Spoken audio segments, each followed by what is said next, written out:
Okay, it is about 6:35, 6:40, and we're going to make my hair behave. We're going to work on the dream catcher and try to finish it. So as everybody pops in, let me know you're here, and we are going to attempt to work on this dream catcher. So while everybody pops in, let me go get some stuff, and y'all let me know when you're in here. So I'll be right back.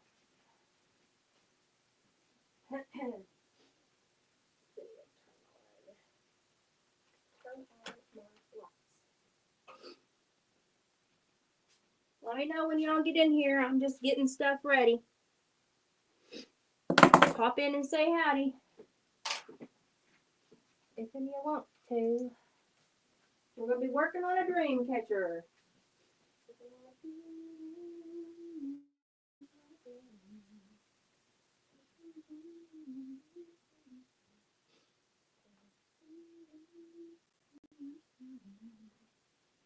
I'm coming.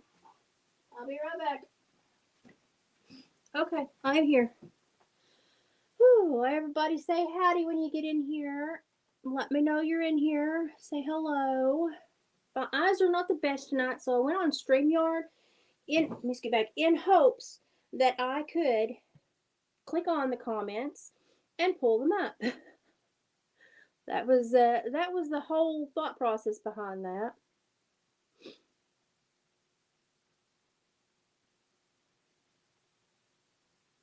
Alabama. Well, thank you. See how blind I am today?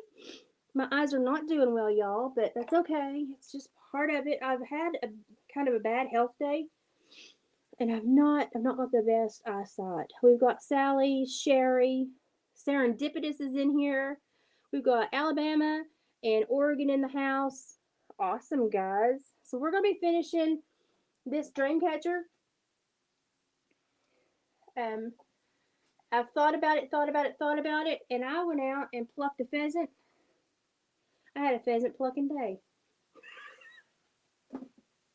You don't know how long I've wanted a pheasant just to say that. Just to say that. Everybody, I have taken up the new hobby of crochet.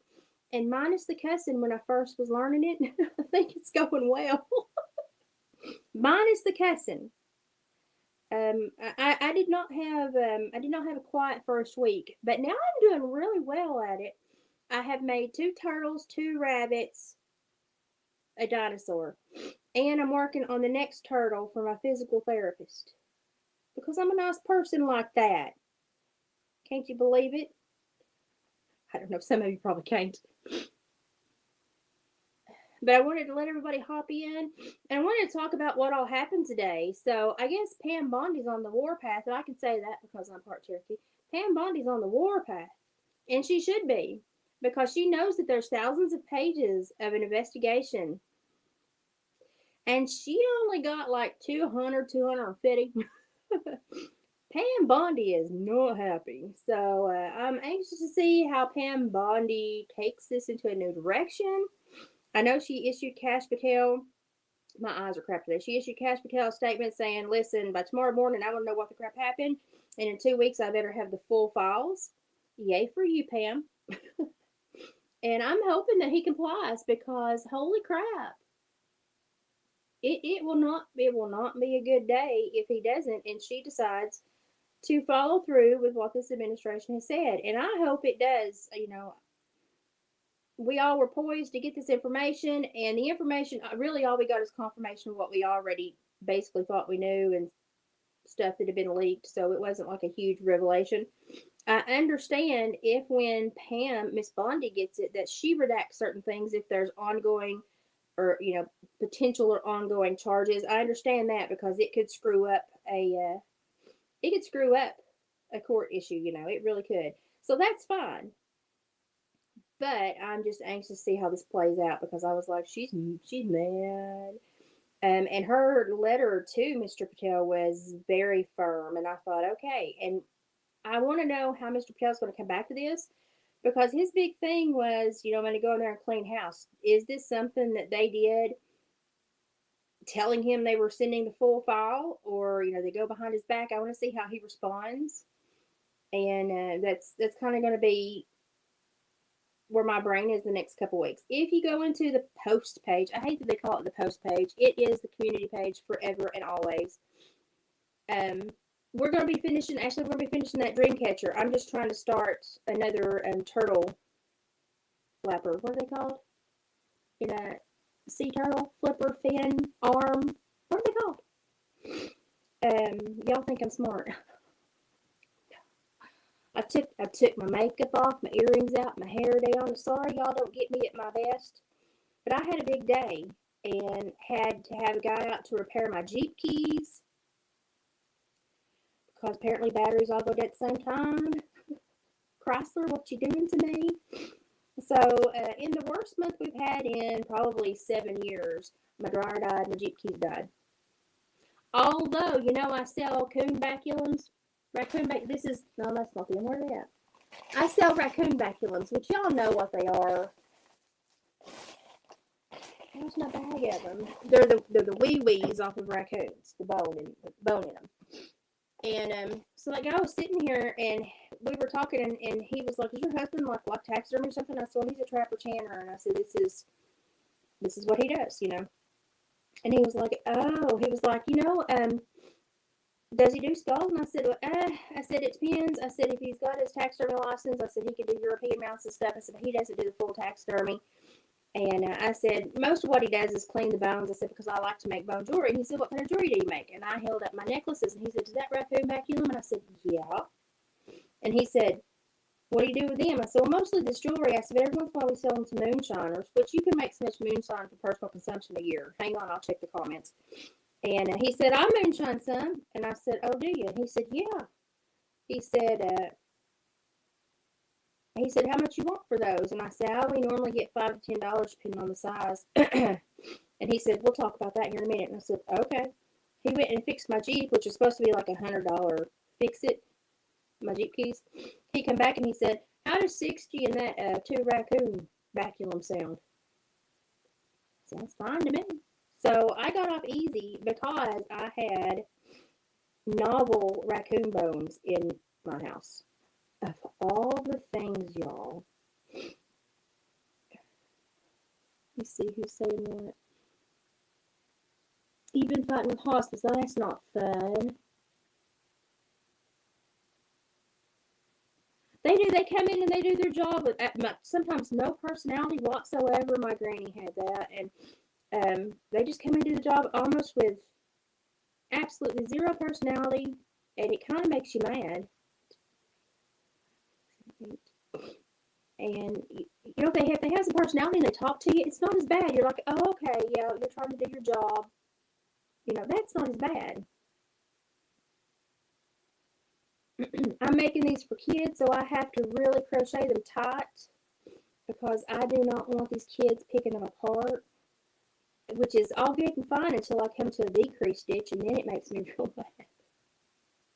Then it makes me real mad. But it's okay. Whatever. Let me mark my first stitch, and then we'll transfer to the next craft. My nose is running. Y'all are going to hear me sniffle. I am so sorry. It will not blow out. It's just a constant run. I blame it on the weather, and I blame it on the frogs in the marsh telling my nose that it's spring. It is not spring. Not yet. I refuse. Am I still buffering? When I talk about important things, I buffer. I take the hint, YouTube. I take the hint. I actually remind them that her insurance pays them and that they are an employee of her and they are a guest in her home and they need to behave as one so they can do their job in a kinder way.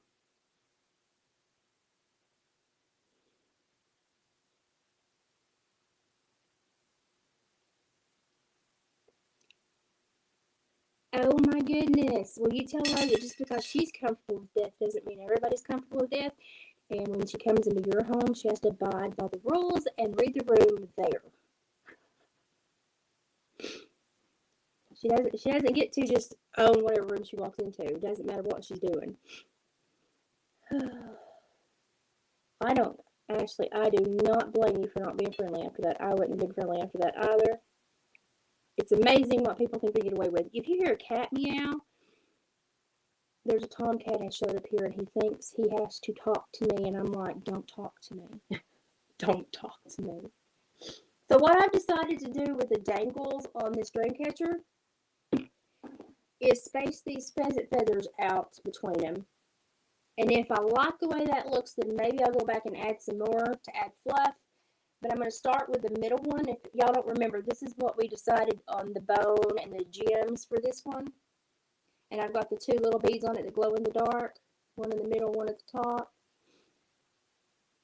And I've got dried feathers everywhere. What I've decided is I don't know if I'm going to donate this one. Also, I'm going to donate the fox wreath to the auction for the Boys and Girls Club in the next county.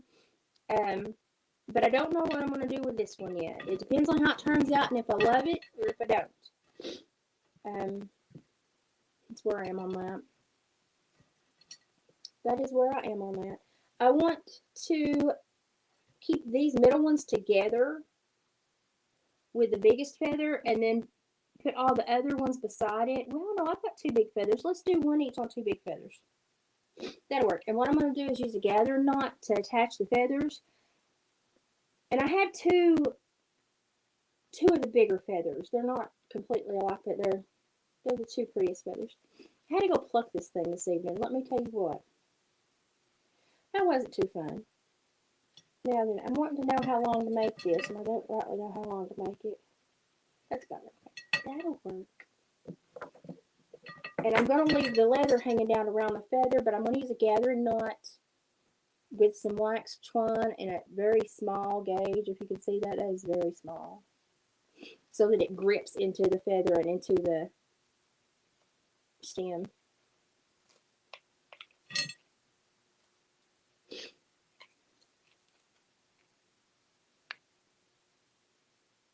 Well, it may be my nose or it may be me pushing something on this table because I'm not as prepared as I normally am, but I was like, if I don't do this, it's not going to get done because I'm supposed to meet her this weekend, and I told her about the wreath, but I want to kind of surprise her with a secondary thing because we always donate stuff to this auction for the Boys and Girls Club, and we don't want to not. So we are trying to give our normal donation size, but I'm here to tell you, I didn't have a beaver hoop this year. And I know everybody's got used to buying our beaver hoops at this auction. I don't have a beaver hoop this year. I never got around to making one, and I don't have one. Sounds like a blown speaker. Do I have a blown speaker? I might. I don't know. I'm on my iPad too. That may be part of the problem. Let me see if this helps any. Let me take. Did that help any? I might have had it too loud, which was not making the sound go over quite well. And of course, when you go through two things to do a live stream, two software platforms, it's not the best. It's not the best way to do it. I've got to get some better software somehow. I've got to.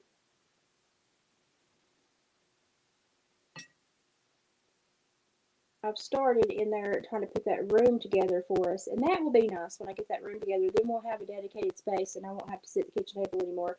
And my crafts will stay in the craft room. That would be lovely. That would be so nice.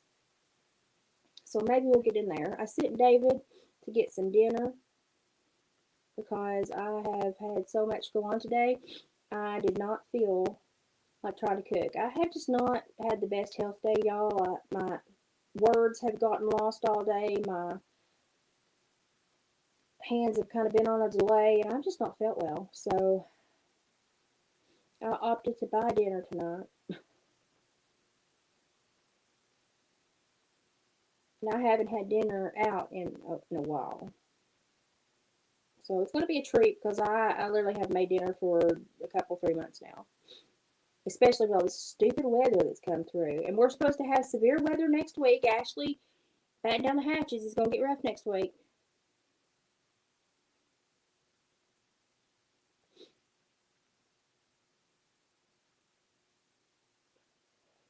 See, everybody agrees, Ashley, you did the right thing. Hospice nurses, I know they get burnt out, and I know that they see a bunch of stuff that probably makes them kind of callous toward people.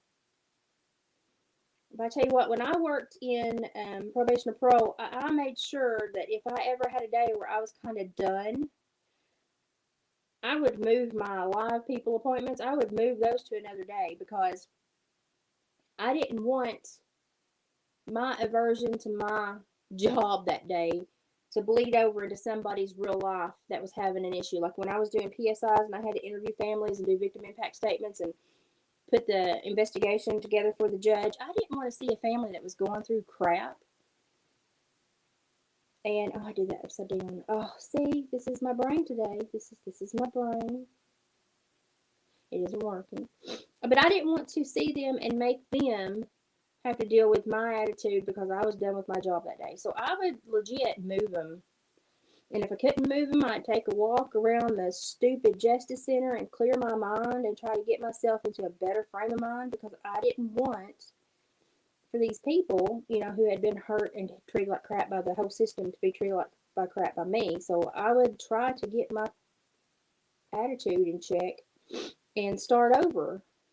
And I was pretty successful at it. I tried to, you know, because it may have been the 500th, you know, interview and PSI I had to do, but it was the first time these people had been through anything like this, and I tried to remember that. And I saw so many other officers just be absolute turds to people, and I was just not okay with that. So I tried my best. I won't say I did it every time I tried, but I did it every time. Even when they were cussing me saying I was not on their side, which I wasn't on anybody's side. I was just a neutral component of the court that had to acquire information and give it to the judge. But I would try to be the best version of myself possible. Just because. Oh, it's down. I can't believe it. No, I can believe too. I did that backwards. I was gonna say I can't believe I did it backwards, but I can absolutely believe I did it backwards because that's the way my brain has worked today. So let's do this again. That cat is just meowing and meowing and meowing. I don't know what in the world we're gonna do with him. He doesn't belong to me. Don't know where he came from. He needs to go away. You call them character building.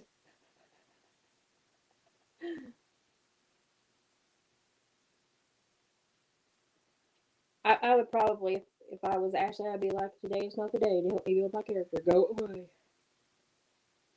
I'm one of those people when I get irritated with people. I have to say that I've got really good nurses and physical therapists that take care of me. Granny had pretty good nurses. Mom might have not enjoyed one or two, but they were all really sweet. They all came to Granny's funeral, and they all still stopped by and see Mom from time to time. So they were a real good crew, I have to say. I'm wrapping. I'm going to gather knots again because I put it on backwards, so everybody thinks I am a craft guru. There you go. I'm stupid sometimes too. Aren't we all happy about that?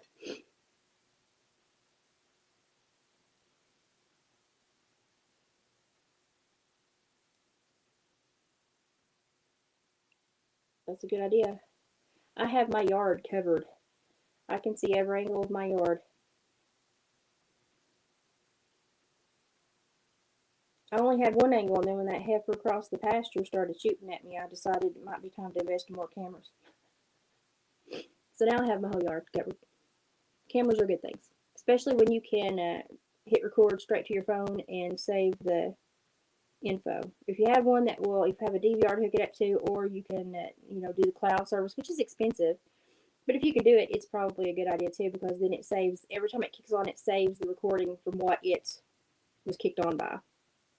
So, on the plus side, David went after he got home from work today and put a bunch of snares out. And he said he took some video for y'all. Even though the weather's not good here today, he said he took some video for y'all. So, after he can get it all downloaded and edited, you will have a Trapper Day video. If I feel like it, I'll try to help him. But if I don't, I won't. That's where I am tonight. If I don't, I won't. And I've had a busy few days. I've been to town more this week than I've been in months. And I'm just kind of tired and over it.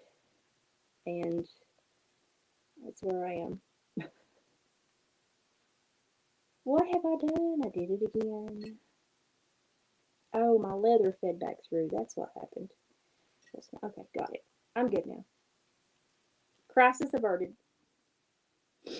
So I'm waiting on Sabrina to tell me about the interview. She is having some issues with the Odyssey platform. So if you have noticed that some of her videos are not playing or they show up with a speaker to X through them, just be aware that she is not deleting videos. It is an issue with the platform. And she apologizes. She's not happy about it either, but there ain't really anything she can do about it. So she is trying to deal with that and some other stuff. So as soon as we can pull her away from all that and she can have a minute, we will do our interview with her. And there's the first one. There's the first one. I'd have to clip the extra off, but that's the first one. And I will add a little bit of glue and twist the leather till they hang the right way when I get them all on. Oh me. Okay.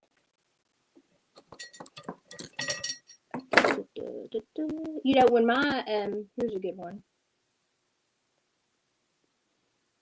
Yeah, if they come into your home and they're actively scaring your kids, I would probably call the agency and be like, listen, I appreciate your help with this scenario. At the same time, your worker is creating an environment that is scaring my children. Can we ask them to please work on their behavior when they're at the home?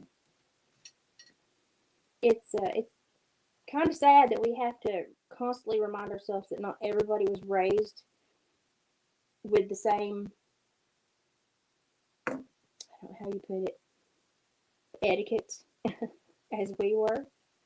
But to, scare kids in that scenario is not acceptable in any way whatsoever. And I didn't like to scare kids either, so and I would have to wear this big garb outfit that looked like army fatigues with badges on them when I did home visits, and I hated that.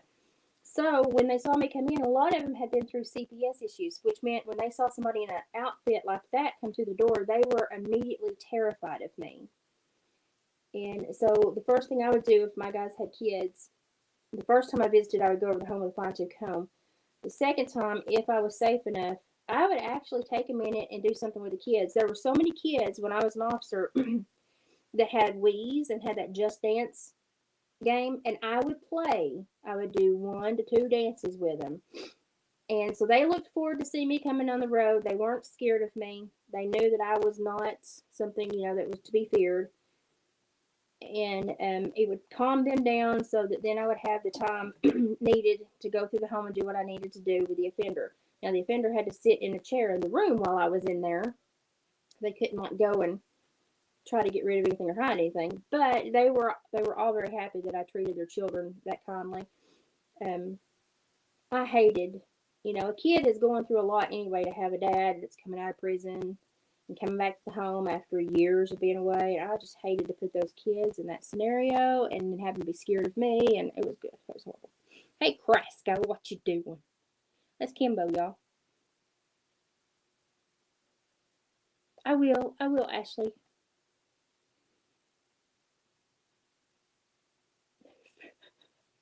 I would have failed it too. I'm just saying, with the day I've had today, I would have failed it epically. I'm just saying.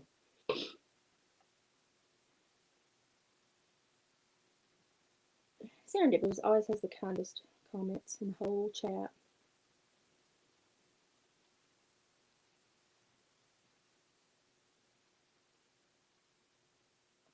We're on our second feather. But yeah, I would play Just Dance. I got really good at some of the dances. Like, good enough that I would come home and beat my own children. And they'd be like, what are you doing? Where are you playing this, Mom? And of course, I couldn't say anything to them. I would just say, I'm that good. So if I had home visits, you bet your sweet bippy, I was probably doing about 30 minutes of dancing on the home visits. Because I would do a bunch of home visits, and I was probably dancing for at least 30 minutes those home visits. I didn't have to go to the gym. Kim, I had to get my Jeep keys fixed today because guess what died? My Jeep keys. Like both of them together. And this sweet young man from Birdtown come up and fixed my keys. I thought he was a sweetie pie. Well, he's younger than me. He's grown, but he was Everybody's younger than me as a kid.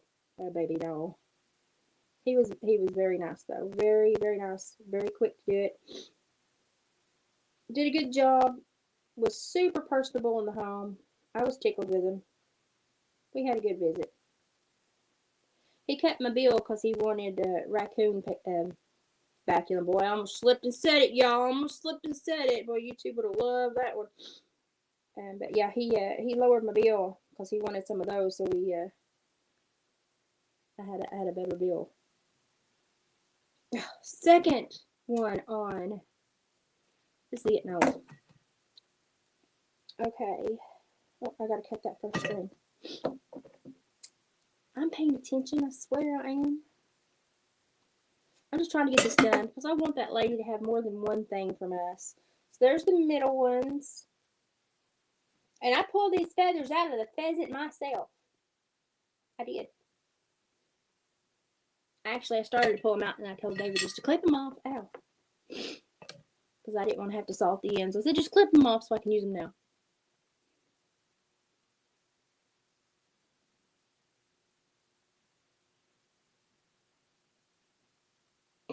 No, they've not offered to mess with anything. I think when I got sick, I was working when I got sick. And I had to have a last surgery. And that last surgery was kind of the nail in the coffin when it came to my full-time career. And I think they knew it. And I think they, bless their hearts, felt so bad for me that they didn't want to jack anything up. Which, bless their hearts.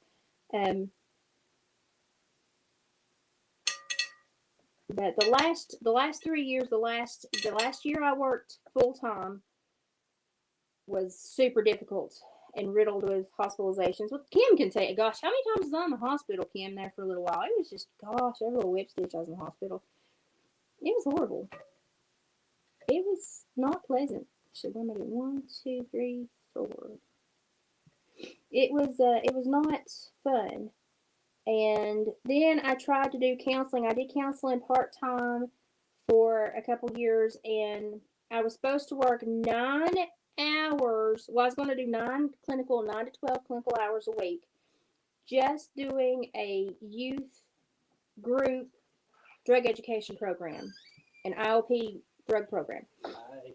Hello. And that went from, will you do an assessment or two before a group? Yeah, sure. Well, then that went to, can you come in on another day and do these assessments? We've had somebody call out. Okay, yeah, I'll fill in. That turned into me doing routinely 120 plus clinical hours a week. 45. And what? Number 45. Yeah. Okay. And then when I reminded him that he hired me on for 9 to 12, he got belligerent. And he didn't like me after that because he thought he was going to be able to milk me back to full time. When I told him the reason I want part time is my health is failing, and I'm just trying to work as long as I can. And I had a few huge hospitalizations, and the doctors were very mad at me because I would not stop. And I was driving a couple hours every day, couple 3 hours every day, and working sometimes 10 to 12 hours a day. And they were like, you've got to stop, Elizabeth. And so it was during one of the worst hospitalizations. I just had to call and have a talk with him. And I said, you know, if you want me to pull these kind of clinical hours, you know, you should have told me when you hired me because I'm not supposed to be doing this. And I thought I was going to be your, you know, asset for people to call in this group, not your full-time person. And oh, well, everybody likes you so much, and oh, everybody gets along with you, so that doesn't change what we agreed upon when you contracted me. And he was not willing to lower things, and I said, well, you're going to have to find someone else then. I said, because my doctors are warning me that, you know, I'm not doing well. And at that time, I was having a lot of pancreatic issues, and so my blood work was really bad, and they were actually scared that I was not going to make it out of the hospital a few times. It was really bad, y'all. It was a bad time in my life. And I've gotten more balance now that I'm home and I can take care of myself. But let me tell you what, if I ever go and do above what I can do, I'm down. It's horrible.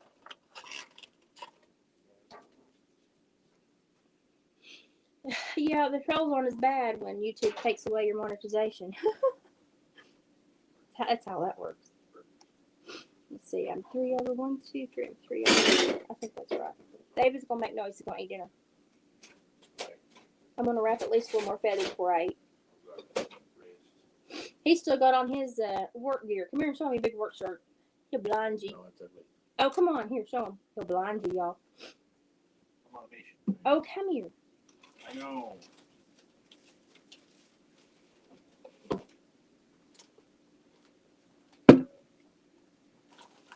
Yeah, serendipitous. I have been swollen the last 2 weeks and had to take at least an hour, hour and a half every day and put my feet up because, and I don't know why, but they're swelling. Now, right now, David's bursitis in his elbow has got his arm massively swollen. I'm blaming the weather.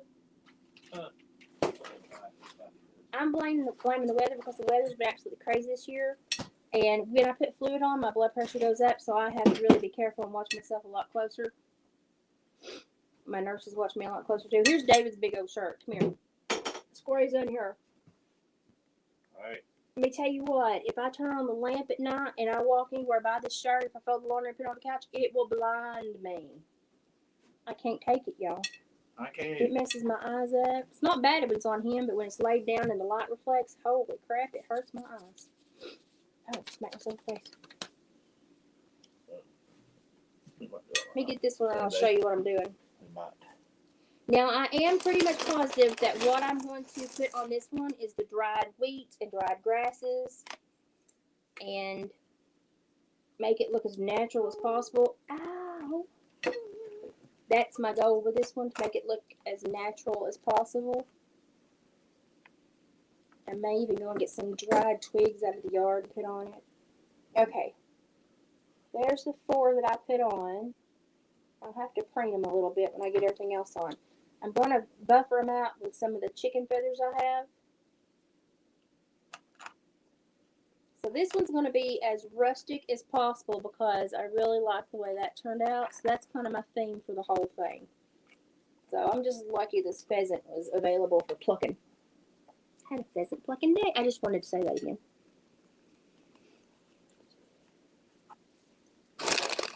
Oh, no, I opted to have David go get supper tonight because I was done. I was not about to cook with the day I had way too much. My feet are swollen. And I'm tired. And my nose won't stop running. Are you going to make noises? It's hot. Is it hot? You're all right. What's hot? Spicy hot or just hot? Spicy?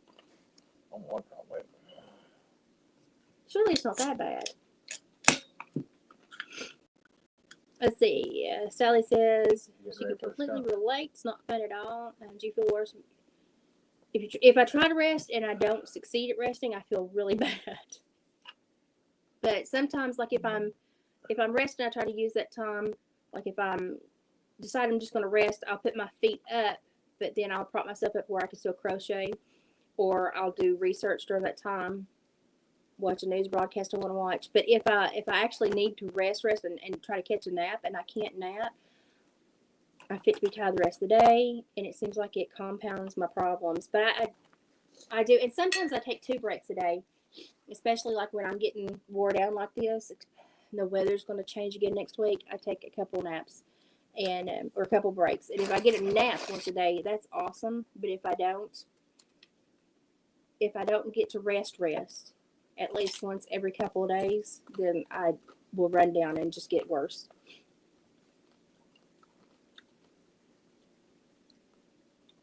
It's not fun.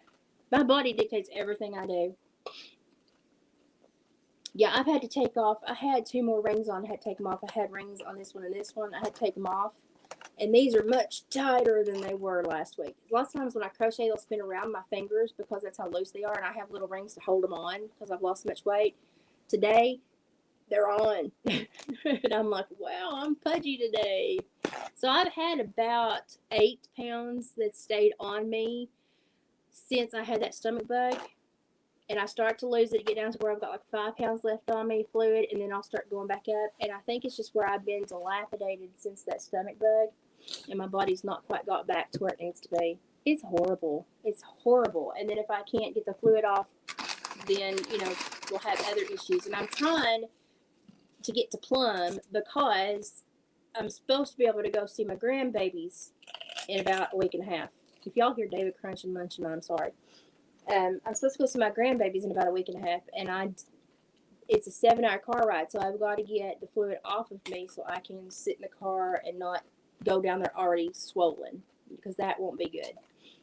So I'm trying to do everything I can to get the fluid off of me. So that's another reason I didn't want to cook dinner tonight, because I'm already fluid filled. So I thought, I'll do this real quick, eat my dinner, and then I'll go lay back down. I've crocheted quite a bit today. I've done, I sewed everything together and stuffed it. And I need to show you guys. They're right here. Okay, so this is the first turtle I made, which is great. My granddaughter, that'll be perfect size for her. But my grandson, the twins, he likes fluffy, squeezy stuff. So I made him a fat turtle. He looks like Bob Marley. I made him a fat turtle. So, I was just like, yeah, I like it. So I couldn't find a pattern for a fat turtle, so I just made my own. So I made him a fat cushy because he loves soft, cushy stuff. So I made him a fat turtle. Now, the blanket yarn, I'm not a fan of blanket yarn because I can make such a detailed turtle with a regular yarn, and when I get blanket yarn, I just don't like the way they look. But here's a turtle in blanket yarn. I made a big fat one in blanket yarn. I just don't like the way blanket yarn looks when you make a plushie. I don't care for it. I think the cutest part of these are the little tails. I think the cutest part of those are the little tails. I just love them. Now, the bunny rabbits, I did them exactly as the pattern. I started looking at everybody else's pictures, and everybody's come out like this. And I don't know if I like it or not. Here's my bunny. I left him. I didn't fill him to bulging because I wanted the kids to be able to pack them around and warm them. So here's my bunny. But I was starting to run out of yarn, so I had to make a smaller one. Open your eyes. So I had to make one smaller one. So I'm going to give him the big turtle and small rabbit, give her the big rabbit and small turtle. But this is blanket yarn too. I'm just not a fan of blanket yarn. It just looks wobbly to me. Well, it's much nicer to hold and squeeze, which I guess that's why kids like it. I prefer the tight yarns and these. I think these are much nicer. And maybe it's just because I like them to look neat, but I just like these. And I don't stuff them to max because I know that kids are going to want to wool them and play with them, and so. But I really like this one. I really like this. I know that he'll like it too because he'll be like squish, squish. He loves squishy stuff. Hey, I could do granny squares, but I couldn't do anything else, and I struggled with granny squares. And I was determined to learn how to do this, and so I started sitting down with the tutorials on YouTube and following people and doing the steps with them. And I was like, I can do this. I can learn nuclear bed transcription in a week. I can do this. Crochet is the hardest thing I've ever done. But once it clicked, and I enjoy it. I really enjoy it. And it gives me something to do when I have to stay down and rest. It gives me something to do instead of being there like, I should be doing something. I could be much more useful, so I was applying myself to something right now. So I enjoy having something to do when I'm down. I don't feel near as useless as it is. So I've got a whole box of plushies started. I've got that dinosaur in there too, but I'm not a fan. I'm just not a fan of blanket yarn. I don't like blanket yarn. I do. You like the blanket? I don't mind working with it, and it crochets really easy. But I just don't like the wobbly ending results. Maybe if I made bigger things, it wouldn't bother me as much. But now that I'm making small or medium small, it makes them look wobbly, and I'm like, I don't know. Jekyll Island is beautiful. They have I didn't know that. I've always wanted to go there. I had a bonus child that went every summer, and she would bring back the most amazing photos from Jekyll Island, and I was just like so jealous. Her family went there every summer.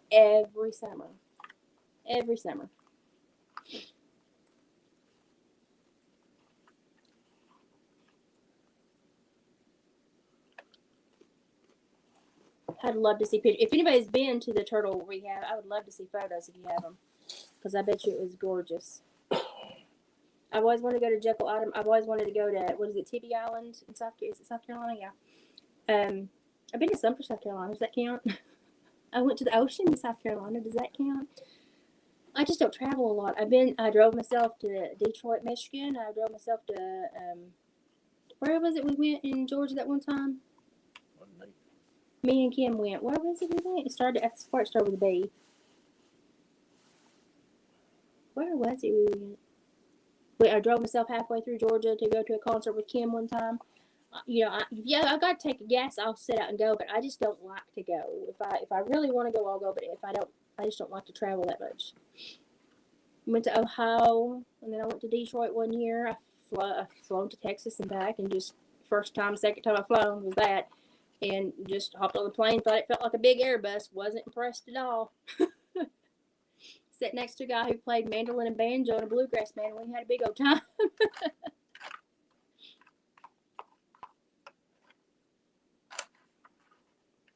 That would be fun too. I've always wanted to do that because my grandpa's name was Dolphin, so I've always wanted to do something memorable with a dolphin.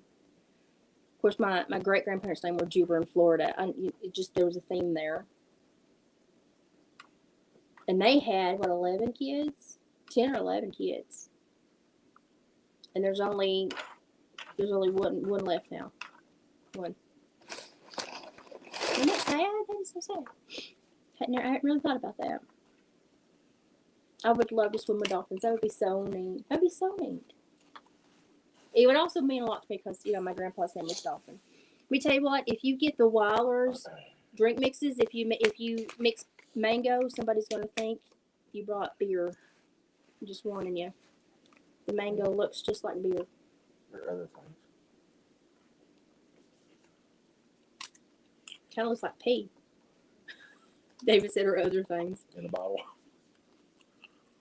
I guess on a crew of guys, you have to be careful about that, don't you? Huh? I said, I guess on a crew of guys, you have to be careful about that, don't you? Probably. You have cheese sauce all down your beard. Excuse me. Growling at me. You're making fun of me. He said, I'm making fun of him. I am. I'm making fun of him. Yeah, I'm not doing that anymore. Buford. That's where we went, Buford. And we decided that every road in Georgia must have been named by an adult movie star. Because they were words that should not go together, but were put together. And they sounded really, really weird. Although one of the weirdest places I've ever been that I thought somebody should not have named this place was when I would do home visits. I would have to go into Cherry Bottom Missionary Church Road.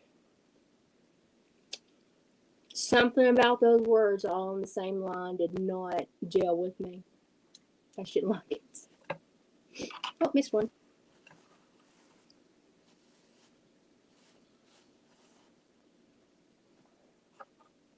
Oh, Sally, that's sweet.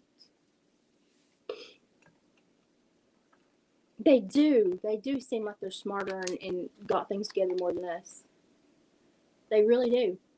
I'm like, if we can, and they're starting to hack their language. I read such weird scientific studies, but they're starting to hack their language, and they're starting to identify patterns and behaviors that go with the patterns. So they're starting to hack their language, and apparently their vocabulary rivals ours.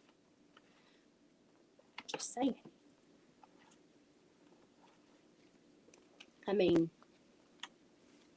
we figured out they may be smarter than us, which wouldn't surprise me with the way the world's going right now. Wouldn't surprise me at all.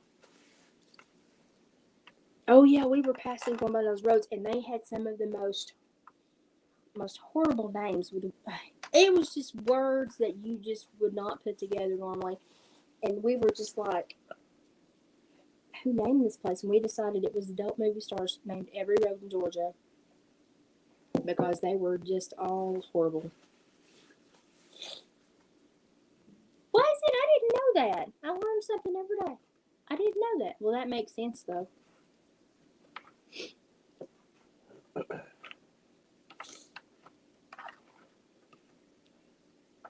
Sally, you need to share that.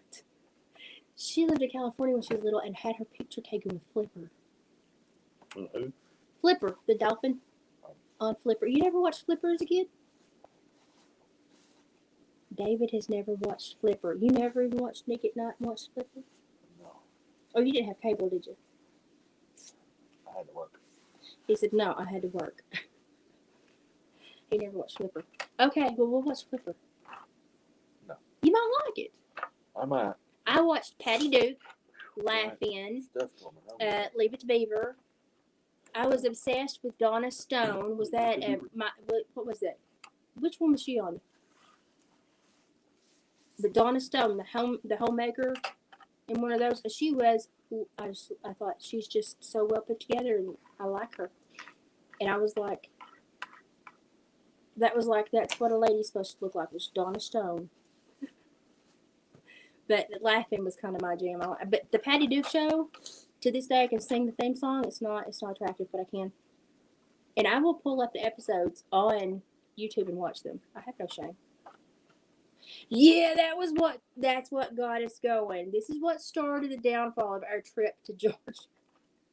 We were going to Beaufort to see Queen Nation, and we run across this, and then literally every road after that, the name just got worse and worse and worse and worse, and we were just like, no, somebody named this, and they shouldn't have been naming the roads.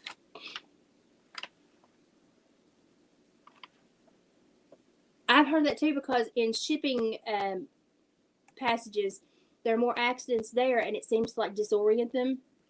And of course, all marine life, but it seems to really disorient the dolphins the most.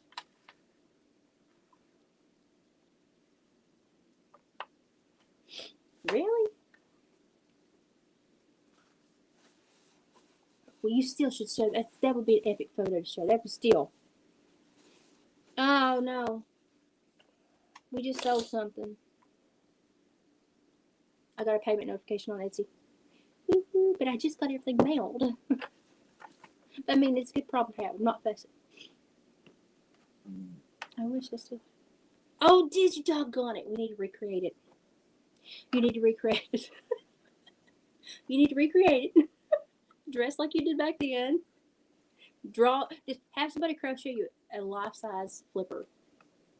Like, I can do the tail. And then you pose with a life-size Flipper.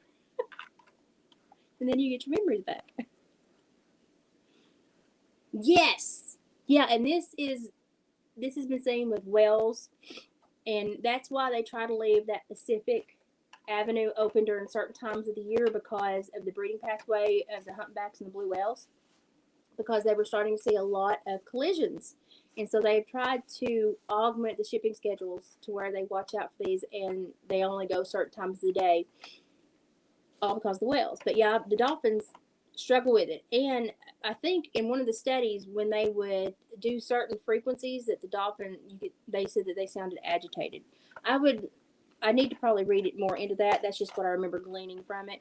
But it was a very neat study. And like they had got the pattern recognition assigned with behaviors, and they were starting to see what each thing meant.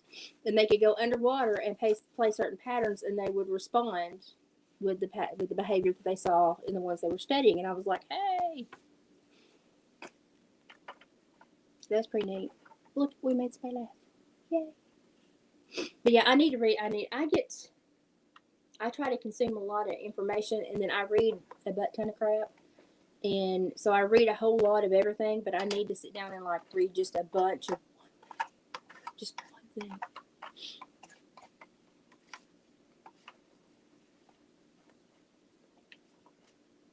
They named him Bill.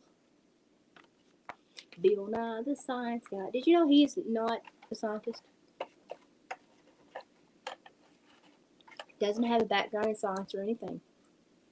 He likes science, but he just kind of fit the bill. Bill. See what I did there? I didn't do that on purpose. I was kind of devastated when I learned that. It hurt me here. What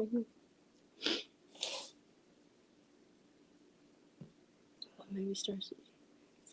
See, I'm thinking he's probably a lot better than most. Did you hear about the trouble Blake Lively's in? holy crap, man, she gonna be in trouble.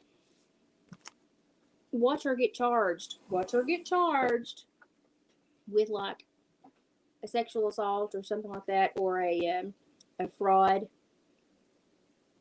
charge, or some kind of entrapment. Watch her. This girl is crazy. Like, I think she's beautiful. Like, I saw her in Age of Adelaide, and I thought she's beautiful. But then she married Ryan Reynolds, who was with Alanis Morissette, and then went to, what was her name? What is her name? Scarlett Jo.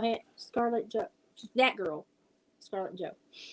And then he went to Blake Lively, and I've heard background that Ryan Reynolds is not very funny, but with his curt comedic, you can tell he's very straight-laced in certain ways. And I've always picked up on a weird vibe from him. And then come to find out, he is like a turd. And apparently Martha Stewart let the cat out of the bag years ago, and people are just now saying, "Oh yeah, well she told us." But she was like gonna watch Taylor Swift get an accomplice or accessory charge if she gets a big charge, because she was gonna sick Taylor Swift on that poor little guy that he's a movie star too, but he was a nice guy. She was gonna sick Taylor Swift and her minions on him if he didn't do what she wanted. And then they've gone back for years now and got her in a interview saying, well, it's not enough for me to be the actor that portrays it. I want to be in control of the costumes and the words, and I want to have this as a lived experience. And I'm like, you were just contracted to be an actor. You didn't produce this thing. So, but she carries that mantra through everything she works on. She must be a pain in the butt to work with, just my opinion. If I got into a patch of manatees, they wouldn't be able to tell us all apart. I'm just saying. Now I'm gonna have to adopt a turtle. Like, not you just follow them as they travel. It's gotta be Jess. It's gotta be Jess that does that, Kim. It's gotta be Jess. It's Jess.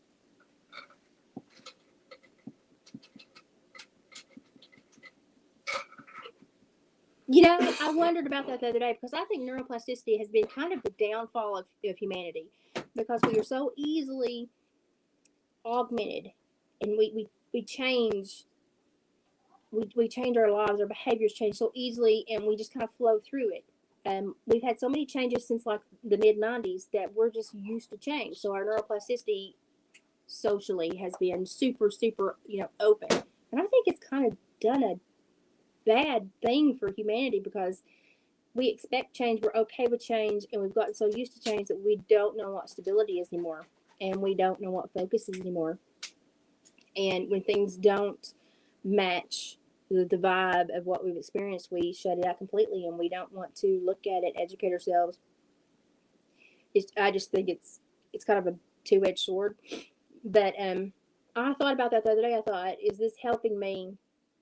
Because lots of times when I crochet, I will I will put them on the studies that are on that can be read to you. I'll put those on, or I'll look something up to listen to it, or I'll listen to news and stuff like that while I'm crocheting. And I think it sticks better when I'm crocheting and I'm listening to something. I really think it sticks better, because I'm looking at my hands. So in order to compost what I'm hearing, I'm putting pictures in my brain to remember it. Does that make sense? I link things in my brain. That's how I remember things.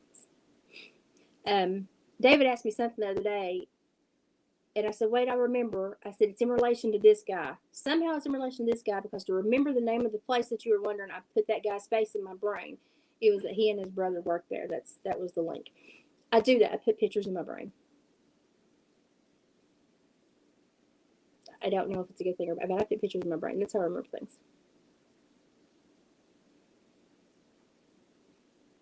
That's good to know. I'm weird. I want those shirts that says, you're weird, I'll keep you.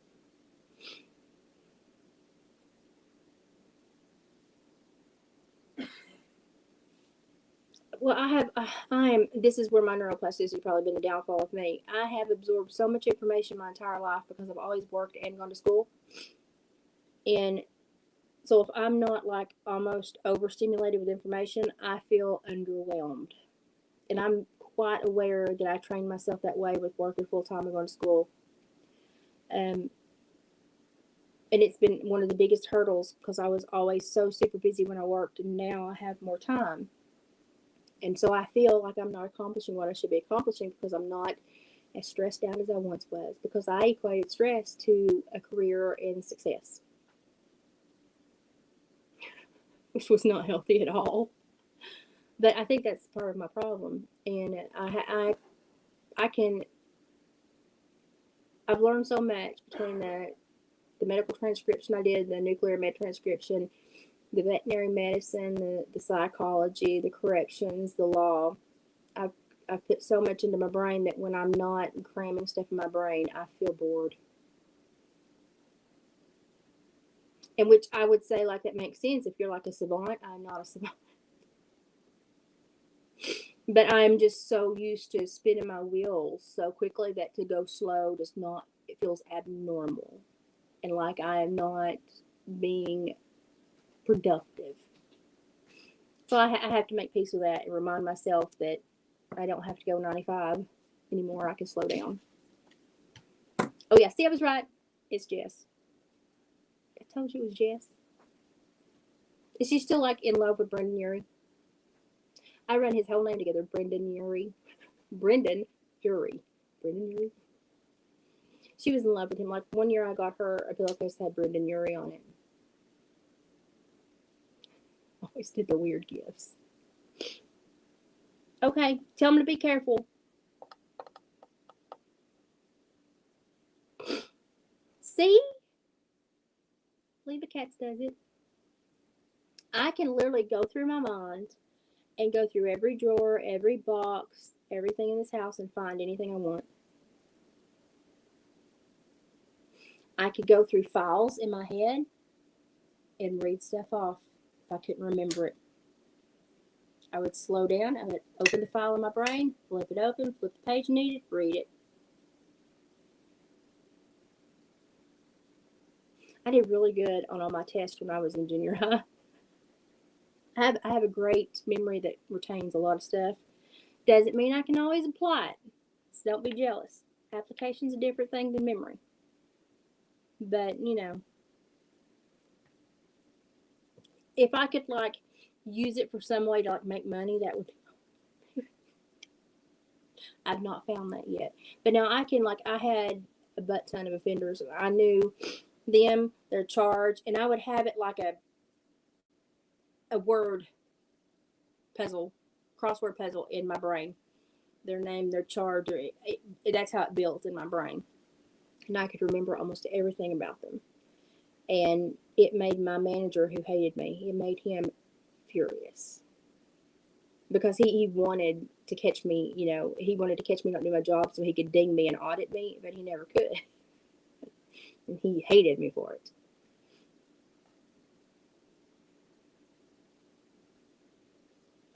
I honestly, this year, as far as adjusting to life, after being so sick last year, I think I made more adjustments to be used to my life now than I have where my health was so bad last year. I just kind of had to make peace with it and gear down to deal with it. So I think I'm doing better that way. But my brain still wants consumption of anything. So it's very difficult. And David gets irritated because I'm like the walking trivia when I go anywhere. So we're just walking down the road and I may see a leaf and I'll say, "Did you know that the genus and species of that tree?" And he'll just be like, "Where did that come from?" And I'm like, you know. And I just pop off random facts and he gets irritated with me. Which I can understand because I talk too much.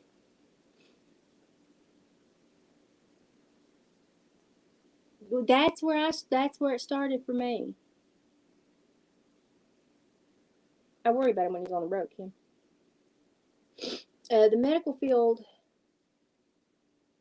was fun because the Latin is back and forth between animals and human. The body, the bones, there's a continuity to it, and that was easy for me to master. And I typed really fast anyway. I would sit and type the songs we sang in church on my lap. I was in church a lot, so I had to have something to. So I sit there and type the songs as we sang them on my lap, the hymnals, when they sing the hymns. And so I did pattern typing. I pattern type. I would probably be really good at stenography if I ever set my mind to learn it, but I don't really want to. I've sat in courts too much. I don't want to sit in courts anymore. But I enjoy the medical field. I won't say I always enjoyed the things I learned. One of the hardest days I had was I was working I was working a Saturday shift because we had to type the stuff. If they had like an emergency come in the ER, I would have to immediately type the X-rays or CTs or anything they did to get them out with the patient and on to the next place they were going, because we had to send everybody out that was bad, because we don't even have the hospital now. It was a tiny little hospital. And the hardest day I had was I was sitting there typing one day, and they notified us the ambulance was like 5 minutes away and to be prepped and ready. It was a bad wreck, and they had one fatality and one en route, and for nobody to leave their stations. They were going to try to get him seen and moved on as quickly as possible. And so I was sitting there waiting for that to lodge to the line so I could pull it to my computer. And when it came to my desk, it came up on the machine, it said the name of a boy I went to school with my whole life. I hadn't seen him since we graduated high school, which would have been like 5-6 years. And it had his name, and I typed the X-ray.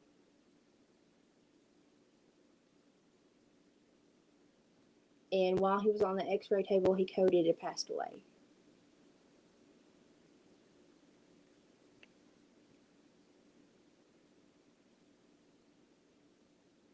And so you're sitting there with a bunch of knowledge of what's going on, but you can't tell anyone. And you have to hold a straight face, and not react. I knew him well. Because our names were similar, I sat really close to him in a lot of classes. Sweet boy. And that was a hard day for me. That was a really hard day for me. Or you do, they did mammograms there for a while, and you do a mammogram on an elderly lady that was just super sweet when she came in, because you pass people in the hallways, and you tell them it may be a few minutes before, the radiologist can get to them. It may take extra 15, 20 minutes if they need anything. And so you talk to people, you get used to people, and you interact. And this woman was just so I just liked her. She was so sweet, so kind, I liked her. And she even stuck her head and said goodbye before she left. And like 30 minutes later, the radiologist sent that to my desk, and he said, type this up. He said, I'm going to send this out right now and get her referred. Cancer. Huge. Bad. But the sweetest person I ever met. And I can't imagine how she felt when she got that news, because I typed it. It was bad. It made me feel really bad.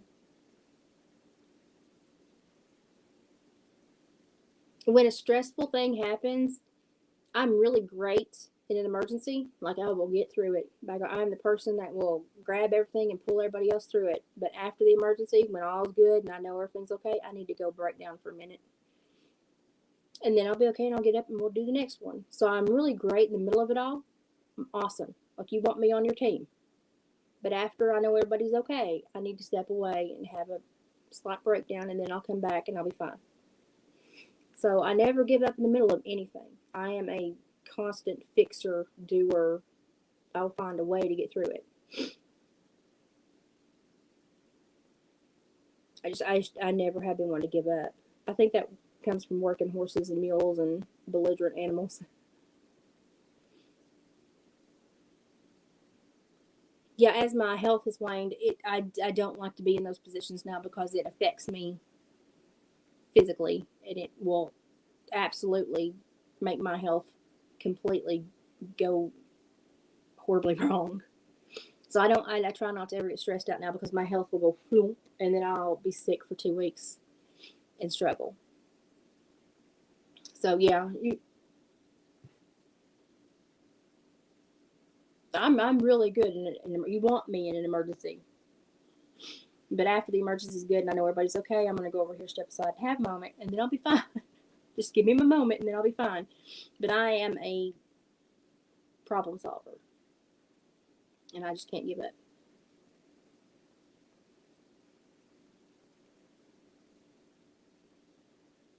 Oh, Lord, leave the cats. Well, that's, in chemistry, they took us to,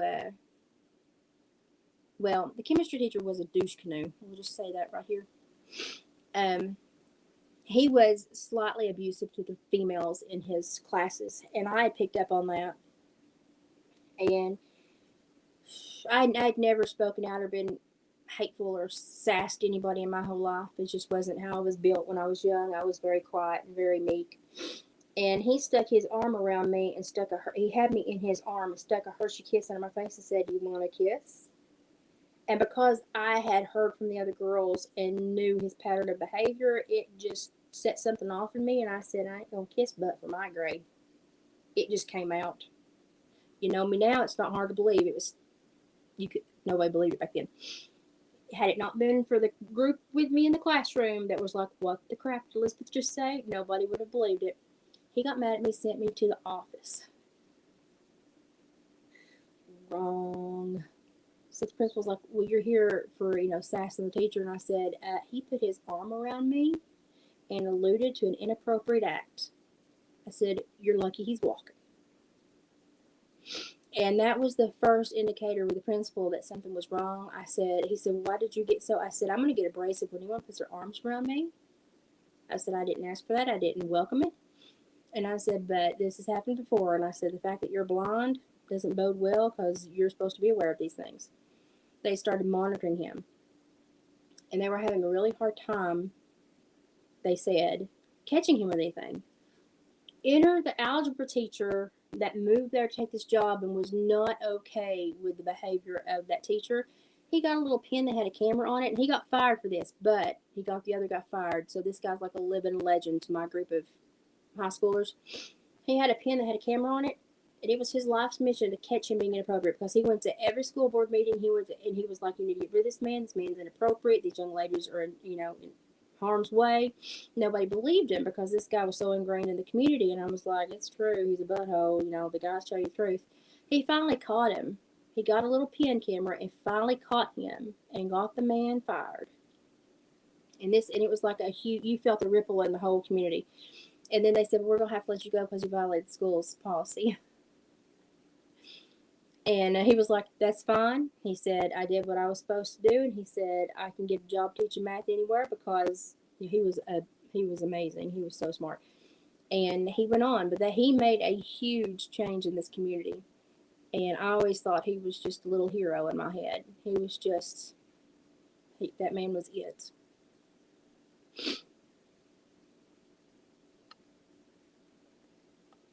Well, that chemistry teacher always took the group of students to the funeral home to learn about chemistry.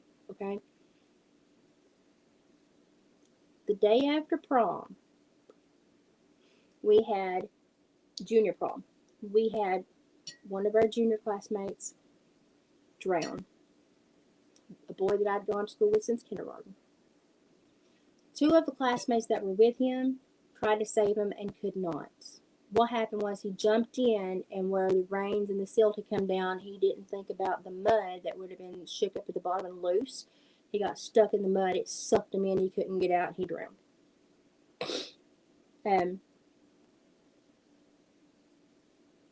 It really tore the two guys up. I'd known them since kindergarten too. And out of nowhere, at that specific point in time, the chemistry teacher decided it was the great time to take the junior class to the funeral home. We all knew that our friend was somewhere on the premises. This man was a jerk. A jerk. We all knew our friend was somewhere on the premises. Small town, we all knew he was around here somewhere. We knew where the family had sent him. He was on the obituary hotline. This is where he is. We know he's around here somewhere. And we were in the prep room, in the embalming room. We were all uncomfortable anyway with what had just happened. And we were all just trying to zip it and get out of there, get this field trip over with, get a check and grade and get out of there. And the guy that has the funeral home, he's a sweet man. And he picked up on what the chemistry teacher was doing. And I kind of looked at him. I knew him from church, and I was looking at him like, this guy's an asshole, you know. And he picked up on it really quick. But before we left, we were in the prep room, and he was asking very detailed questions about the preparation of the bodies, which we didn't need to go into for chemistry. Just tell us about the chemicals you use, what it does, let it go. And he goes, how do you prepare someone who's drowned, let's say? We all just went, whoop. Lasers, I'm sure, came out of everybody's eyes. And we were just like, you are the biggest turd.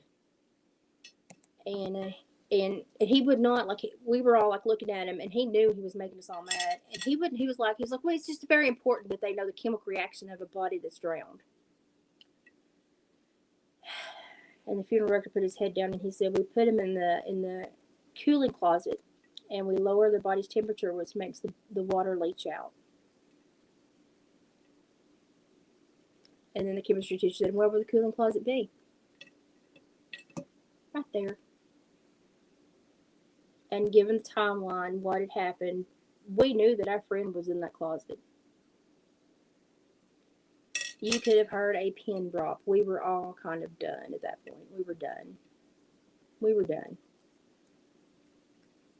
It was rough. It was rough. And then senior year, I had one of my really close friends wreck a four-wheeler and die. Yeah, he was not.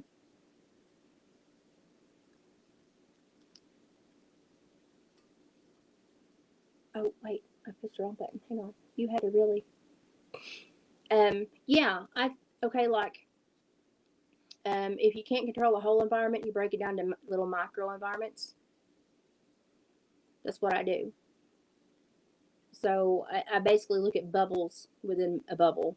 So if I've got to handle something in this area, then I'll start by handling this area, then I will slowly encompass the whole area. I look at problems the same way. And that's what I do. So, and I try to do them in what will have the biggest pull on the problem that I'm dealing with, and that's how I try to attack it. And yeah, that's how I work through things. That's why I'm always talking about bubbles. That's how my head works. Yeah, that guy was a turd. Yeah, he was a turd. If I could sit down long enough to type it out, I would. But when I sit down to type, because I've always typed in professional settings, when I sit down to type, it takes my voice away and it turns it into a very bland voice, because I've always had to edit and put it out in a professional manner. If I could just record myself and then sit down and transcribe the dictation, it would probably turn out a lot better. And I've got a little pedal that makes me go backwards and forwards. I used to do transcription for a lady that had a advertising business. Oh, see, bubbles work. They all morph into each other. See, the same wavelength. I probably should write a book. I've been through enough. But yeah, I had a very weird childhood with weird happenings. So, and now I'm like, oh, well, that prepared me for this or that, At the time, I didn't feel like I was being prepared for anything. It felt like I was in a war, but now I get it. I get it now.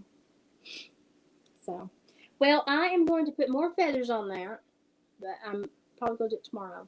I'm going to eat my dinner. I'm going to rest. But now y'all get a little link into my brain. Now, when it comes to the Epstein thing, let me tell you, the next 2 weeks are important, because I'm kind of amazed that Pam Bondi is acting as firm as she is, because she came from Florida where he got a smack on the wrist when all this started. So she must have been reined in pretty good down there. Now she's not. Now she's able to do what she wants to do. Obviously, she wants to get through this and make it burn. I'm okay with that. Make it sting, Pam. I'm behind you. There's a possibility that Patel has run into more issues at the FBI than he anticipated, because they're still brave enough to send a fully redacted 10% of the full report to the Attorney General. That's brazen. That is called showing your butt with a spotlight on it.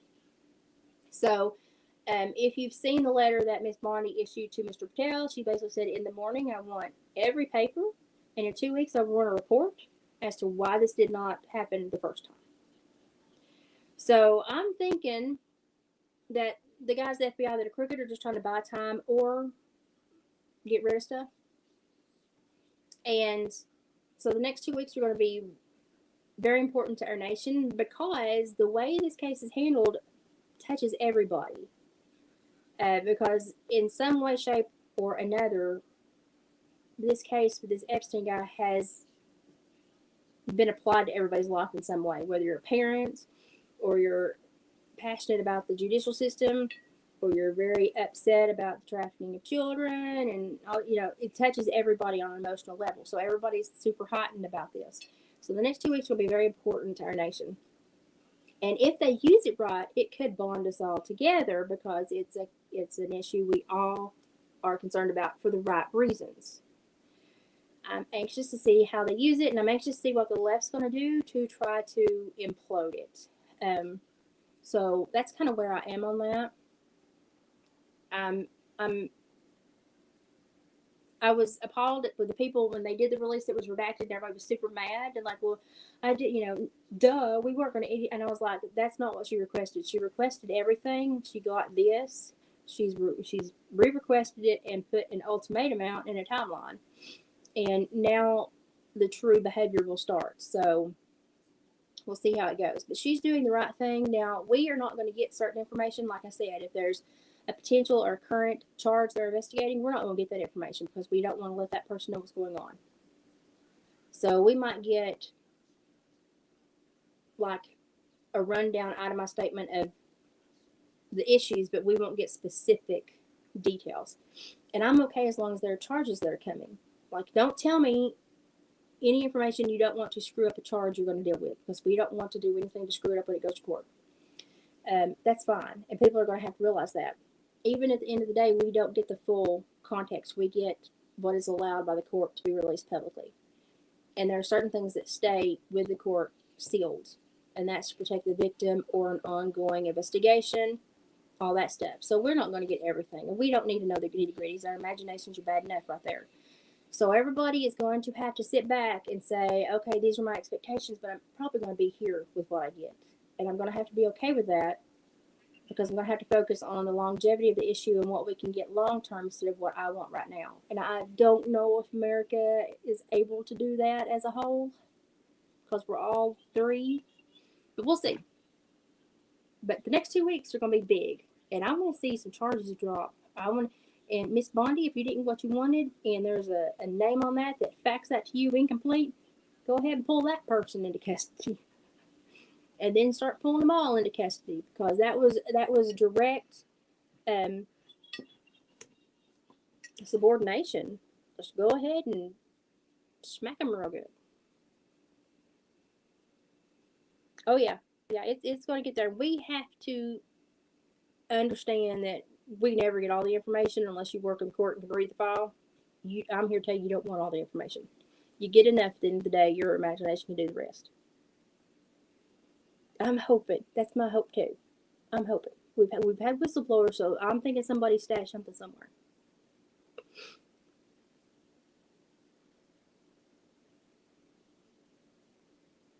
Yeah. Yeah. Yeah, well, you got to think, he was in the creme de la creme of royalty across the world, and highly likely an asset for the Middle East. So he had more going on than just being Mr. Boo Diddley the Diddler. Okay, he was important on a number of levels, and a lot of the people in this nation are not going to be able to compost that much information and understand it. And so I'm just like, okay, everybody, chill out, chill out. The comments are okay. You can kind of put whatever you want in the comments.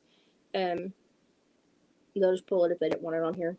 I just can't say it live. I have to be careful how I say things. See? Yes.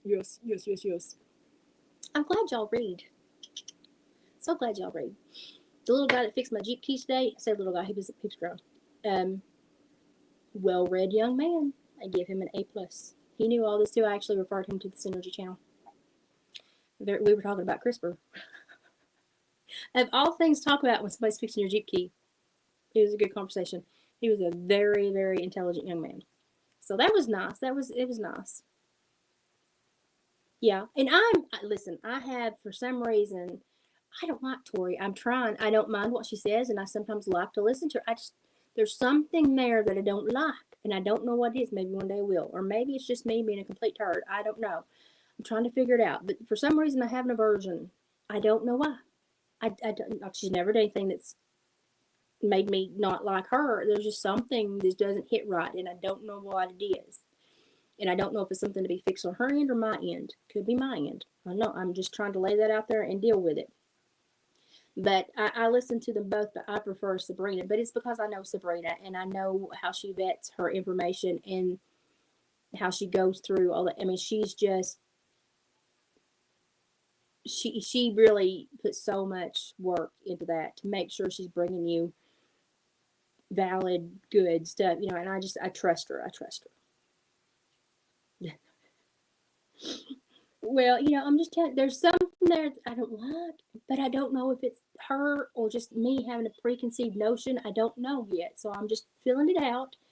But for some reason, I kind of when I see her, I'm like, and I can get through it and listen to her stuff. But there's something there that just makes me kind of go, like if a mean girl walked in the classroom and you kind of go, that's how I feel, and I don't know why because she's never done anything to really tick me off.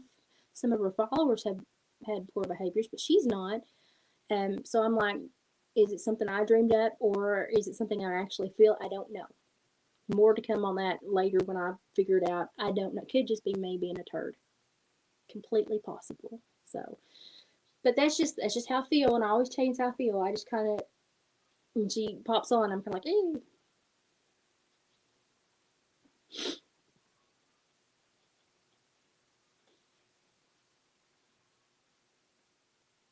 I think she's just happy to have somebody that can get numbers to compost information, and I think she sees the win there. That's a check mark. Um, and primarily going the same direction as her. And so she tries to. Sabrina's a very positive. I know she doesn't seem positive on some of her videos, but she's a very positive person. And so she's just looking for what's going right instead of what's going wrong. And so when she sees a mass number of people going to one place to get information that is pretty on spot, the same as her research and vetted pretty well, she's just going to see that as a positive, a win. That's just Sabrina's. She's a positive person. She's just and she doesn't care. It's like she doesn't care who you learn from as long as you're learning. So she's not got that competitive spirit in her. She's just like I just want people to learn. Colin's in here now. Oh yeah, they're very polar opposites if you ask me. Yeah, polar opposites.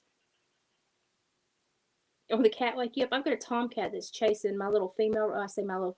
She doesn't belong to me. She's just always here. I've got a tomcat that showed up that's chasing her, and he is driving me nuts. Driving me nuts. We've had a very weird conversation. I put some pheasant feathers on a dream catcher, and it's been one of those roll your britches up lives. So it's been weird. So if you watch this back, I apologize in advance.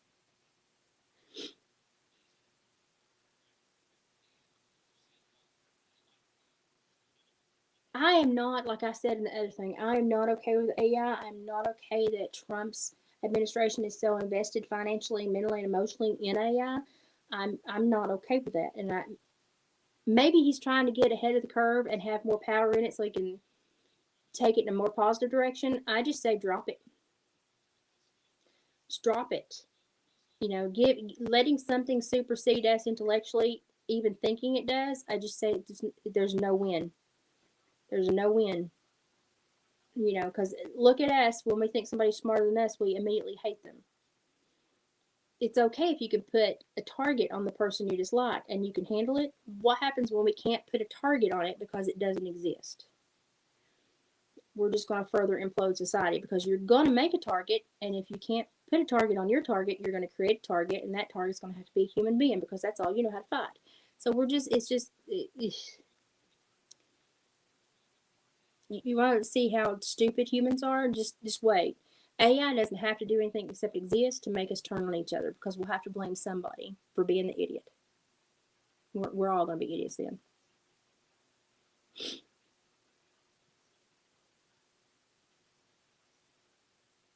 Well, I do that sometimes, but it's because I think you might not be able to follow my train of thought or I've left something out that's pivotal.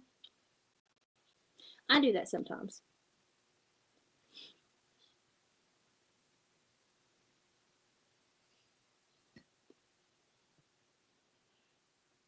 I can't read that or I'll get in trouble, but the data they're pulling is not the data you think they're pulling. And what they're learning is not your social security number and your bank account. Just be aware.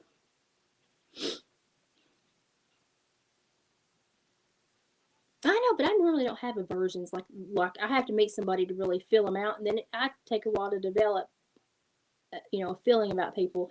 But this, sometimes it's easier in person, but I normally rarely do it across the internet. I'm like, oh, I'm not getting for all of them. I'm not seeing their full behavior. I probably missed something. I will like make an exception for everyone. And her, I just, and I don't know why, because she's never done anything to me. maybe one day we'll know. If I figured out, I'll let you know. So but I've told Sabrina that too, because Sabrina, and I'm like, I just for some reason don't like her. I don't know why. It's probably me. I just don't know why. Oopsie, there we all go.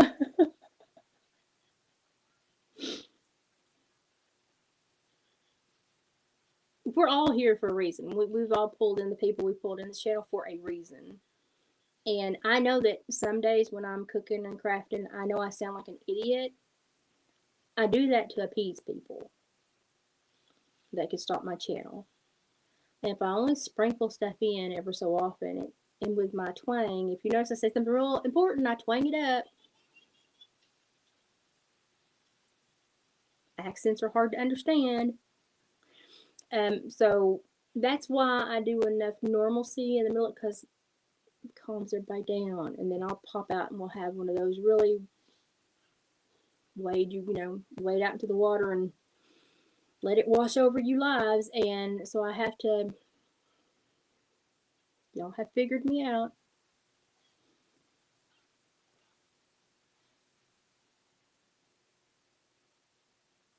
And who do you think the batteries are?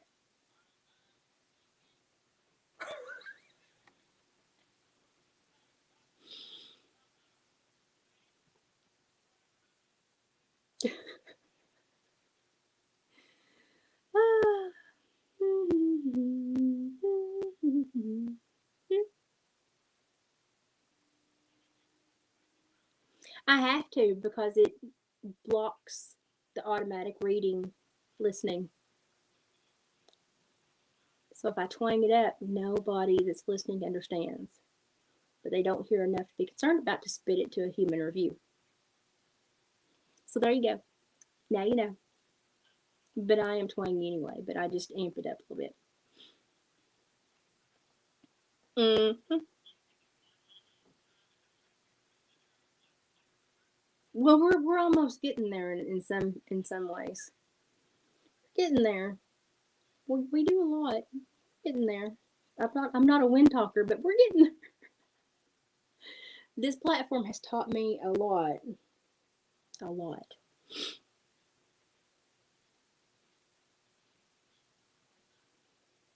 I feel stupid sometimes the way I have to say things, but it's just to stay on here and appease the masters. Yeah. Yeah. And we're they have way too many. They have way too many AA batteries, and so they're trying, like, what, like when you have a flashlight, you've got all these AA batteries, but sometimes you need a C or a D. And that's the other stuff, because we've got plenty of AA's. You could cull like 90% of the AA's. You still have more AA's than you needed to generate the AA power that you need. But they also need C's and D's and those big honking, I don't know, what is it? Those big, what is it, 16, 8 volt, 16 volt? What is it? I'm not a battery person.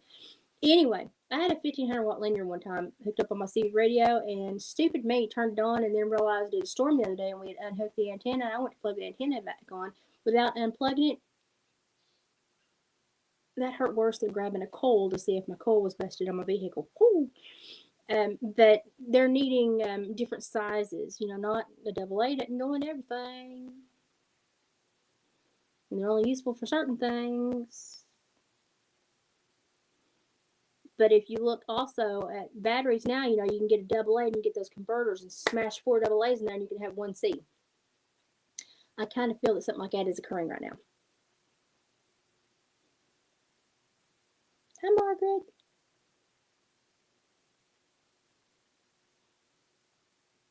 Margaret's always here. Her spirit's always with us.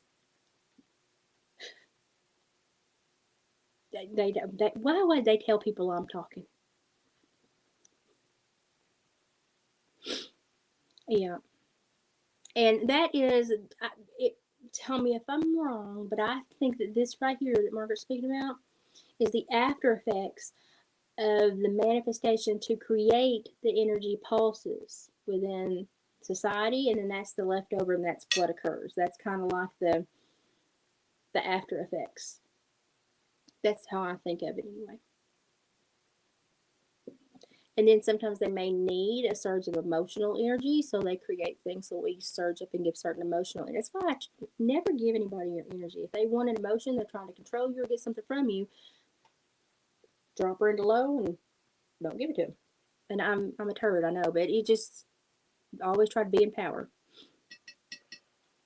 Yeah, it's different to watch it now, isn't it? Yeah, it's really different. Mm-hmm. Crazy plans. Hi, Sal. Y'all come in at the very end. You'll have to go back and watch all of this.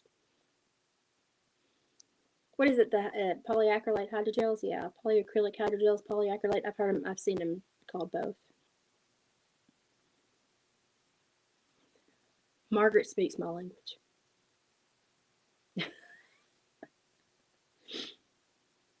Yeah, like here's something I have noticed. Okay, let me tell you something. Okay, there has been. I'm gonna show you how country I am. The man way up at the end of the road has moved 2 of his children into RVs behind his house. From 11 a.m. to about 12:30, they turn on huge generators, and I don't know if they're trying to bank energy or I don't know, but they run them suckers for about an hour and a half. It irritates me.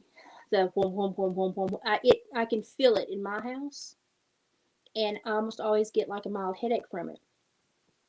And I am well distanced from them, and that bothers me.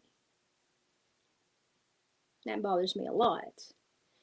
So if I'm that sensitive, imagine how my health has been affected in the last, especially the last 20 years. And buddy, that book I need to write. Good. It's interesting, isn't it? Oh my gosh, it's interesting.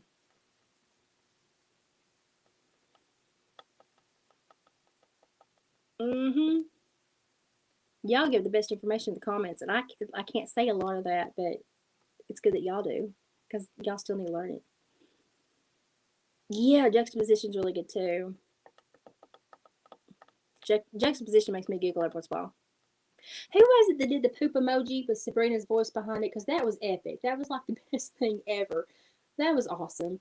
I said, send me those links so I could watch those, and she sent me the links, and she was laughing her butt off. Like she thoroughly enjoyed that. She thought that was great. That was entertaining. I'm just gonna say that was entertaining. That guy wins the day for me. That was funny. Was it Chris? That guy wins the day for me. That made me giggle. I thoroughly enjoyed that. That was fun. That was funny. If I can go back in the chat and get the link, I'll post it if it's still there. I'll post it in the post page, the community page. Yeah. Did you hear that they had just recently done something with a quantum computer? And if you did, you can write it in the comments because I can't say it. Oh, I'm having a shrimp chimichanga. That's what I wanted, so that's what I got. That was funny. Chris was funny. Chris gets a blue ribbon day from me. That was hilarious. That made me laugh that day. It made Sabrina laugh forever.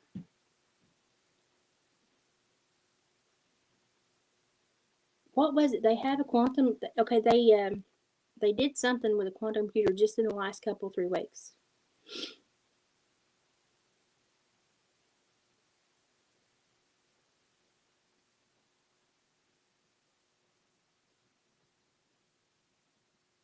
That's a good one to Google fingers.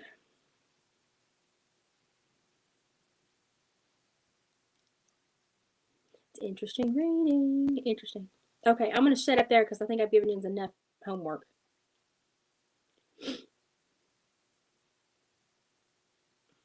Well, if y'all ever talk to him, tell him that he cracked me the crap up. I was laughing my butt off. That was the best thing I'd seen. That was the best entertainment I'd had in I don't know how long. I don't know how long. You know, you think I would get a more attractive camera angle, but I didn't. I don't have anything to hold my iPad. I hate iPads. I hate Apple products. I hate them with a passion. Okay, I'm going to eat my dinner and I'm going to crochet and put my feet up and let them unswell. We're going to have some massive weather moving through next week. And I've just been super busy and getting a lot of stuff that's falling apart around here caught up with the dryer and the Jeep keys and all that. And I've not had the best health days, especially with the weather. The wind here has been horrible. The weather is grating on me a little bit. No, I've not had the best health days. So I will post and do what I can, and y'all just kind of hang in there until I get it perking up a little bit.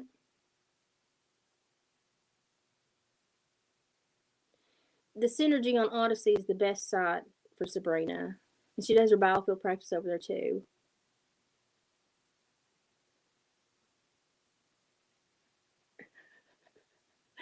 No, I don't. They say you can create emojis if you have the members thing. So if I ever get the monetization going for this channel again, then me and David will come up with some kind of emoji. Oh, that's something I need to tell you too. Did you know that they have now released the first honeybees that were vaccinated so that they will create vaccinated honey? They did this, I think, in California, Northern California. It's not that they want, I don't think it's that they want vaccinations everywhere. I think it's they want the mRNA technology everywhere. Because once you get that backdoor break into DNA, it opens up a whole new world. And I'm amazed that they were allowed to do that. I didn't know Doug and Stacy did a thing on that the other day, and I was like, no, no, because they haven't even, the efficacy of this, has most doctors come out and said, that they're not for it, and you'll have to read why. I didn't believe him, and so I had to do some research. Yeah, sure enough, sure enough. Oh, the wind's horrible here. It's been my front porch is relocated.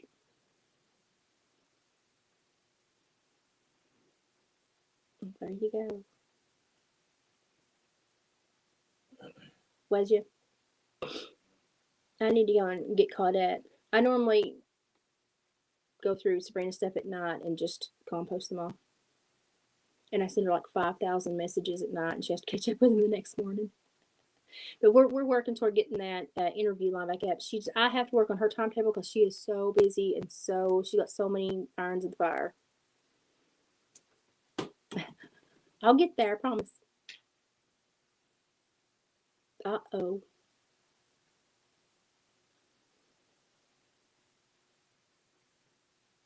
I don't know. I haven't a clue. I guess you could probably send one anywhere. Why? You should be able to buy one and send it anywhere. I send stuff to my daughter all the time. And she's like, "Did you send me something?" I'm like, "Yeah." It just shows up at her house. "Did you send me something?" "Yeah." Sent diapers. I have bought those twins diapers every month of their life, and we're fixing to have their 1 year birthday party.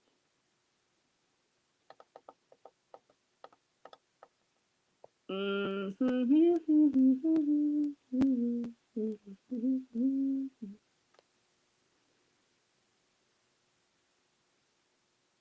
telling you, livestock, bees, honey, goat's milk, cow's milk. Find your local farmers that have bred their own animals, had those animals for multiple generations.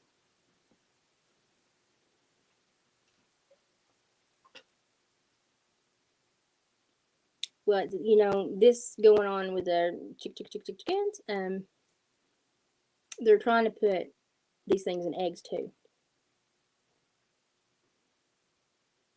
And what are we all wanting? Cheaper eggs. Well, I guess we'll take them any way we can get them, won't we? Most people will. Most people will.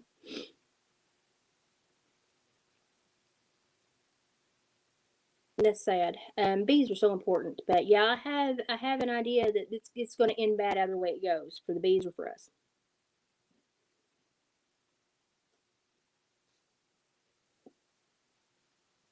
It's not good. It's not good. Yup, yup, yup. You said that just as I said that. That's good. Yeah, but the sad thing is the ones that don't, they're all gonna cross pollinate, pick up, and if they shed, every bee's gonna have it. If what we believe is all true, then it's. I mean, once it's out the gate, it's just gonna creep into everything. So I look at this as a huge loss, but I don't know who's gonna lose worse, the bees or us. That's where I'm at. Okay, I gotta stop. We're gonna be researching for the next 5 days. Y'all have homework. Y'all have stuff to research. Google fingers. I've posted some interesting studies and the newspaper articles that led me to them on the community page, on the post page, and also Synergy on the Odyssey platform. Always keep up with Sabrina. We'll get that interview as quickly as possible. Hi, Jipperdo.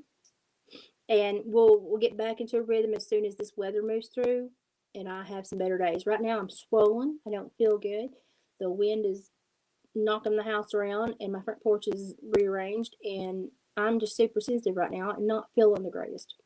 I will be probably back down the mountain very soon, so we'll be back down there. I'm hoping that will alleviate some of the issues I'm having. I've wondered about that too, Sally, because they're going to find a way to. They're going to find a way.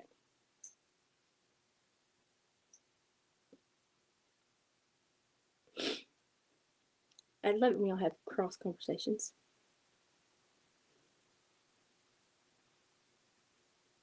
Really?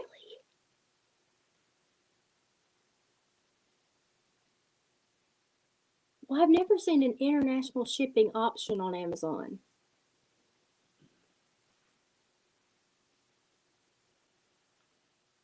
But I bet you, surely you should be able to.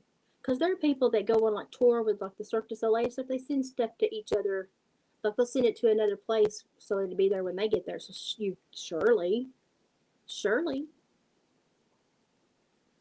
Ooh, well, that's something to look forward to. It. Lord have mercy. There's my email, y'all. If y'all want to get something to me, I check it every couple 3 days. I try because I have to compost a few at a time. So I have to dedicate time when I go in there. So I just check it every couple 3 days. Yeah, there's Dave.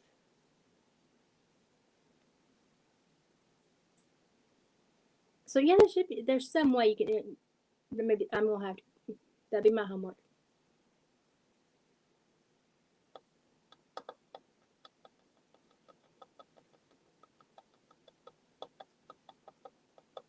That's good information to know.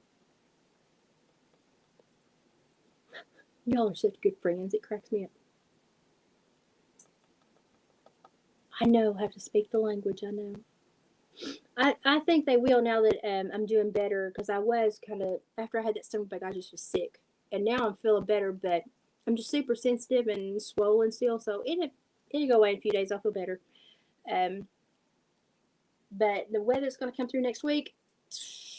Not looking forward to it, but I've got to get through it because I want to go see my grandbabies for their birthday. So I've got to be able to travel large distances easily without swelling. I see the email. I'll look at it. Um, thank you, Colin. I've got to be able to travel large distances without having the swelling already be there because it'd be 10 times worse if I do that. So I've got to get my body back in check so I can travel, and I'm going to see the babies. So I'm gonna put them first. I'm gonna pull back and do shorter stuff, easier stuff, and let my body rest a little bit. So, but we'll get through. And when I get down the hill, we'll check in with mom and dad and see what's going on there and get caught up down there.